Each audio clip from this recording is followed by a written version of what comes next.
Hey everybody, this is Erica from the Classy Climb blog. So a lot of times you see me on here doing YouTube videos, and you know I work with real estate. So a lot of times people go, well, Erica, I just don't have the marketing budget to jump into real estate as a career full time. And I go, oh, no, you do. You totally have the budget. I always recommend people for free, $0, doing as many open houses as possible. I know some people go, well, Erica, I have friends who've done it, or other people told me they're not that fruitful. Okay, if you don't have sign-up sheets, if you're not making them interesting, if you're not going into hot markets, of course not. I would definitely go into a very, very hot market and then do open houses in the hot section of town. But people that can't afford to live in that hot section of town, they just like seeing houses from that section of town, they would be really, really open to going and seeing homes in a more affordable bracket. Once they see what their buying power is and they know that, hey, I really can't afford that house, but I can afford this other house, boom, you got them, right? I think 68% of people or 86% of people go with the first agent that talks with them seriously, like helps them, see what their buying power is, check out their credit, all that good stuff. And it's a great time to do it because apartment rent is just going to go up and up and up because the trend in the future is renting. And, apartment owners, which I will be soon, hopefully this year, towards the third quarter of this year, their goal is to get the most rent as possible because anytime the economy can swing down, people can build more apartments around them, and housing, right now you can get a USDA loan 0% down, just closing costs, things like that happen all the time. So they're trying to make sure they maximize their investment.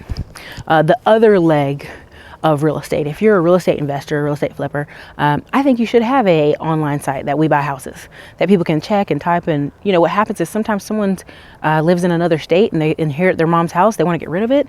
They Google who's an investor in town, or they Google to see if you're real. Having those online website presence helps to verify you're not just some flash in the pan guy who they called a number from a bandit sign. You're a legit person who's invested money in a website and in your online presence. Another way to do that also is direct mailing. Direct mailing, and people always go, oh man, Eric, I don't have money.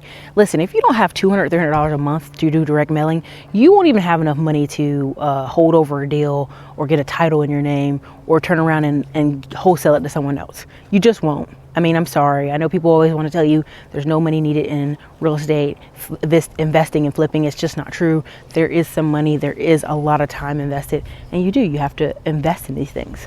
So it's important for you to two ways. Real estate agent, lots of open houses, lots of sign up sheets, lots of follow up, open houses for at least the first 3 months of you being an agent. On the other side, flip in, direct mailing, lots of bandit signs, and follow up on the calls. Have an online site. Because, if I call you and I kind of feel okay with you, but then I check and Google you and I find you have a website, I find you have an online presence, I find that I can call your office again and see you're not just some flash and pan person, then I'm more willing to do business with you. And you never know when those direct mailing campaigns hit, what somebody's going through, Christmas time, bills, or they're just really ready to let that house go. You have to be really, really clear on those postcards, what situations you will work with. So that's some of the best I can tell you. You guys, this is Erica from the Classy Climb blog, also author of The Big Real Estate Life, and you guys have a great day.